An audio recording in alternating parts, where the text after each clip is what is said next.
Hello everyone and welcome back. Hope you're all doing great. When we are growing plants for fruits, vegetables and flowers, then we automatically become a plant doctor, because I every day tend to the garden evening or in the mornings or to check on my plants, how they are doing, look after their needs, what they want, are they struggling with any diseases, watering, pruning, fertilizing, harvesting and taking deep breaths in. So that gives me satisfaction. Today I'll take you to my plants and share with you how they are doing. This is bottle gourd and the leaves are starting to get infected with mildew. But if you see white spots like that in the initial stages, it's important to target those ones, because this powdery mildew is a fungus, and once it starts developing on the leaves, it spreads to the entire plant and eventually it kills the plant. I have made the neem oil spray mixture in this bottle. So this is the best solution for powdery mildews, because this acts as a fungicide and this is organic.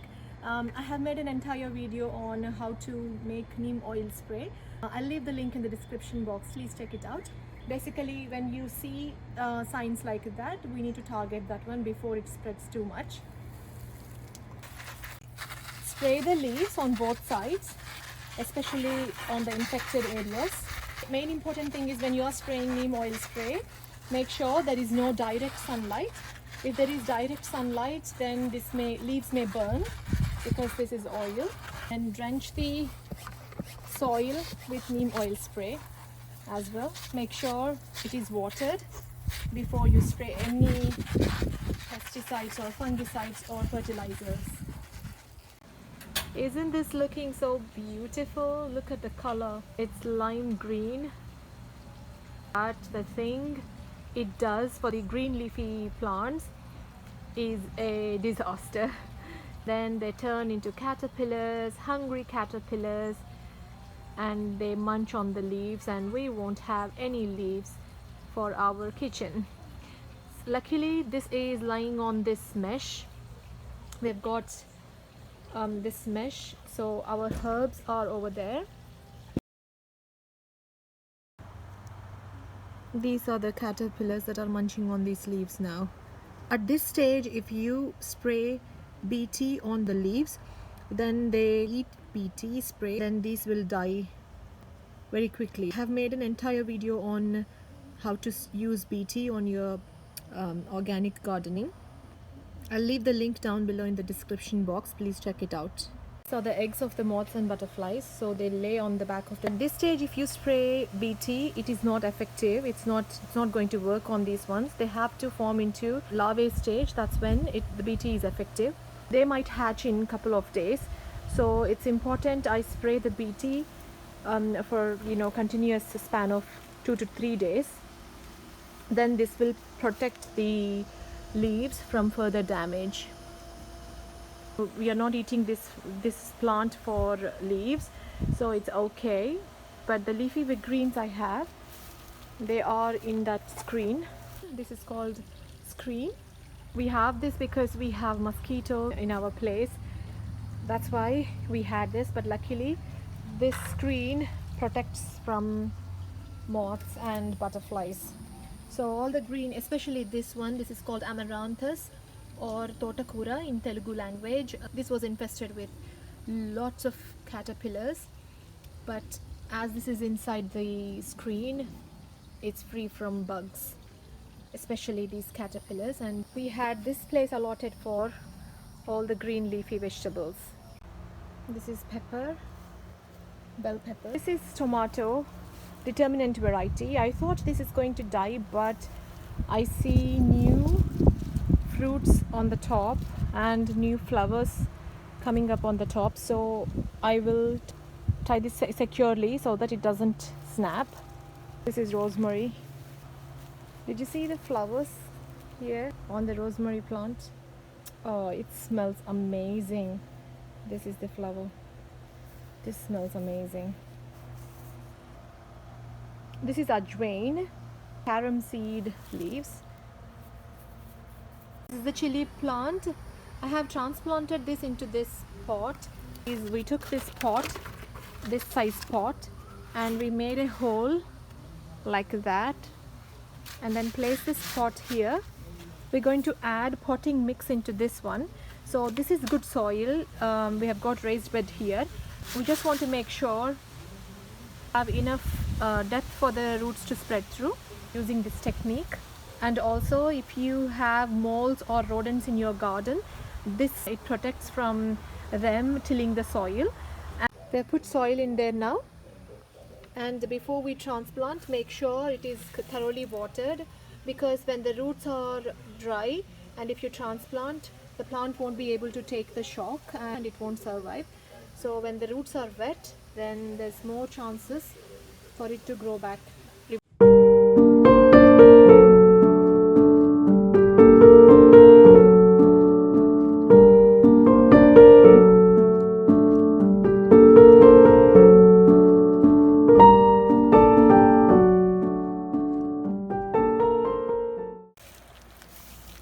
These are leaf miners, so we need to get rid of them, otherwise they'll spread to the plant. I'll do neem oil spray today on this one, and BT spray on the bitter gourd, some infestation like caterpillars on this one. So before they get aggressive and they eat all the leaves, I'll tackle the caterpillars today with the BT. This is snake gourd. This is the female flower. As you can see, there is fruit attached, the shape of the fruit attached to it. These are all female flowers and they have opened, so I don't want to lose on those ones. That's why I'm going to hand pollinate them. Up until here, all the flowers that I have on this plant, they're all male flowers.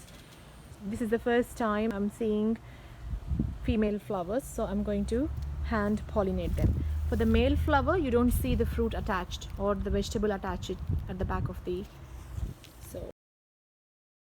and also the center of the flower pollen is different to this one, because this is all the way inside, so it's important for the female flower get in contact with this pollen.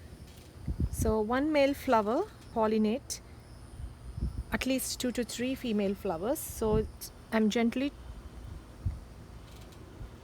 touching the female part with that one, and I'm going to pollinate this one as well.